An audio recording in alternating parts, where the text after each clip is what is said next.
اٹک jail میں اب ان بچوں کو بھیجنے کے بعد کیونکہ ایک جو بچوں کے جو والدین ہوتے ہیں وہ بچوں سے یہ بچوں کے جو والدین سمجھیں یا کوئی بھی شخص ہے ظاہر ہے جو اپنے بچوں سے یا رشتہ داروں سے یا کسی بھی قیدی سے ملنے کے لیے جاتا ہے تو اڈیالہ جیل بھی خاصی دور ہے، لیکن اب پنڈی اور اسلام آباد کے بچوں کو اگر اٹک جیل بھیج دیا جائے گا تو وہاں سے پھر ان کے لوائقین کے لیے رشتہ داروں کے لیے خاصا مشکل ہوتا ہے اٹک جانے کا۔ آپ کو کم از کم اگر اپنی گاڑی لے کر جائے تو آپ کو کم از کم 6 سے 7 ہزار روپے کا پیٹرول آپ کو کم از کم آپ کو چاہیے۔ ویسے کوئی جائے گا اگر گھر کے 2 بندے جائیں تو 2 ہزار روپے ٹکٹ ہے اٹک کا، اور آنے جانے کا 2 ہزار روپے لگ جاتے ہیں۔ تو 2 بندے اگر جائیں گے تو 4 سے 5 ہزار صرف آنے جانے کا ہے، پھر اپنے بچوں سے ملنا، ان کو کوئی چیز دینا، کوئی تحفہ تحائف وغیرہ ان کو کوئی دینا دار ہے، جو بچے جیل میں ہوں گے کھانے پینے کی کوئی چیز دینا یا پیسے دینا، تو وہ اخراجات جو الگ ہے۔ تو اس طرح بچوں کے اوپر جو ہے وہ اضافی اخراجات آگے جو بچوں کے والدین ہیں ان کی جانب سے یہ اپیل کی گئی ہے کہ جو وزیر اعلیٰ پنجاب ہے مریم نواز اس معاملے کو براہ راست دیکھے اور ان بچوں کو اڈیالہ جیل میں ہی رکھا جائے، لیکن ان تمام بچوں کو اڈیالہ کے بجائے جو ہے وہ اٹک جیل میں رکھا گیا ہے۔ بات ہم کر رہے تھے کچے کے ڈاکوؤں کی، تو کچے کے ڈاکو جو ہیں وہ بھی اس معاملے میں جو ہے وہ جب انہوں نے دیکھا کہ جو ہے وہ اس معاملے کو جو ہے سوشل میڈیا پہ کافی پذیرائی مل رہی ہے، تو کچے کے ڈاکو نے کہا چلے جی بیتی گنگا میں ہم بھی ہاتھ دھوئیں۔ اب جو ہے وہ کچے کے ڈاکو کہہ رہے ہیں کہ جی ہم آئیں گے اور باقاعدہ اپنی ٹیمیں بنائیں گے اور اپنی ٹیموں کے ساتھ ہم پنجاب کالج کے معاملے پہ آئیں گے، اور اگر کوئی اس بچی کی عزت کے لیے جو ہے ہم آگے آئیں گے۔ لیکن میں آپ کو بتا دوں یہ سب جو باتیں ہیں یہ سوشل میڈیا پہ اپنی جو فین فالوئنگ ہے وہ بڑھانے کے لیے ہوتی ہے، کیونکہ بھائی وہ لوگ جو پولیس سے ریاست سے ڈر کے کچے کے علاقے میں بیٹھے ہوئے ہیں وہ کیسے اٹھ کے آئیں گے، جو خود ڈر کے مثال کے طور پہ ان کو کیونکہ ان کے سروں کی قیمت مقرر کی گئی ہے، وہ کیسے جو ہے وہ سٹیز کے اندر لاہور جیسے بڑے شہر میں آ کے یا ایسی جگہوں پہ آ کر جو ہے وہ آ کر اپنے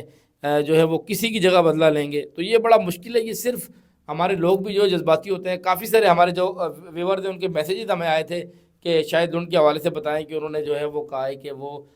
جو بچی کے ساتھ زیادتی ہوئی ہے تو اس معاملے کے اوپر وہ آ کے جو ہیں باقاعدہ ایکشن لیں گے۔ تو یہ سوشل میڈیا کی حد تک تو یہ بات جو ہے وہ ہو سکتی ہے، کیونکہ جب اس طرح کی بات کی جاتی ہے کوئی ہاٹ ٹاپک ہوتا ہے تو اس سے آپ کی جو ہے وہ فین فالوئنگ میں تو اضافہ ہوتا ہے، لیکن اگر آپ یہ کہیں کہ جی اس طرح کا کام جو ہے وہ ایک ڈاکو جب ایک ریاست موجود ہے تو یہ ساری سب سے بڑی ذمہ داری ہوتی ہے ریاست کی۔ تو حکومت کی جانب سے جو چیزیں آئی ہیں وہ تو آپ کے سامنے۔ اب کچھ جو بچے ہیں وہ اس طرح کے الزامات بھی عائد کرتے ہیں کہ جی بچی کے ساتھ واقعی زیادتی ہوئی ہے اور جو ہے وہ کالج کی جو انتظامیہ ہے وہ اس معاملے کو چھپا رہی ہے۔ اب معاملہ یہ ہے کہ اگر کسی بچے کے پاس جتنے بھی طلباء ہیں جو طلباء احتجاج کر رہے ہیں، میں ان سے کہتا ہوں کہ اگر آپ کے پاس کوئی ایسا ثبوت ہے جس میں آپ کو لگتا ہے کہ پنجاب کالج میں اس لڑکی کے ساتھ زیادتی ہوئی ہے تو آپ وہ ثبوت حکومت کے سامنے لے کر آئیں۔ تو مسئلہ یہ ہے کہ جو گواہ تھے وہ سارے بھی پیچھے ہٹ گئے۔ اب پاکستان میں اگر دیکھا جائے تو پاکستان کے اندر ماضی میں یہ دیکھا ہے کہ طاقتوروں کے خلاف کسی بھی معاملے کی انکوائری یا تحقیقات جو ہیں ان میں ہمیشہ طاقتور کا پلہ بھاری رہا ہے۔ تو یہاں پر بھی اسکول انتظامیہ طاقتور ہے، لیکن مسئلہ یہ ہے کہ کسی کے اوپر اتنا بڑا الزام لگانے کے لیے آپ کو ٹھوس ثبوت تو چاہیے۔ کسی بھی معاملے کے اوپر آپ اٹھ کے جو ہے وہ اسکولوں اور کالجز کی جو ہے وہ کھڑکیاں توڑ دیں، دروازے توڑ دیں، اپنے بچوں کی جو تعلیمی نظام ہے اس کو تباہ کر دیں، تو اس طرح تو معاملہ حل نہیں ہوگا۔ اگر کسی بچے کے پاس ثبوت ہے تو وہ ثبوت لے کر آئے تاکہ جو ہے وہ آپ کوئی اس قسم کی جو کالج انتظامیہ میں کوئی ایسا واقعہ ہوا ہے کوئی ملزم ہے تو اسے گرفتار کیا جائے۔ لیکن مسئلہ وہی ہے کہ ثبوت کسی کے پاس نہیں ہے، سوشل میڈیا پہ باتیں ہو رہی ہیں، لیکن کیونکہ پاکستان کے اگر ماضی کی جو روایات ہیں وہ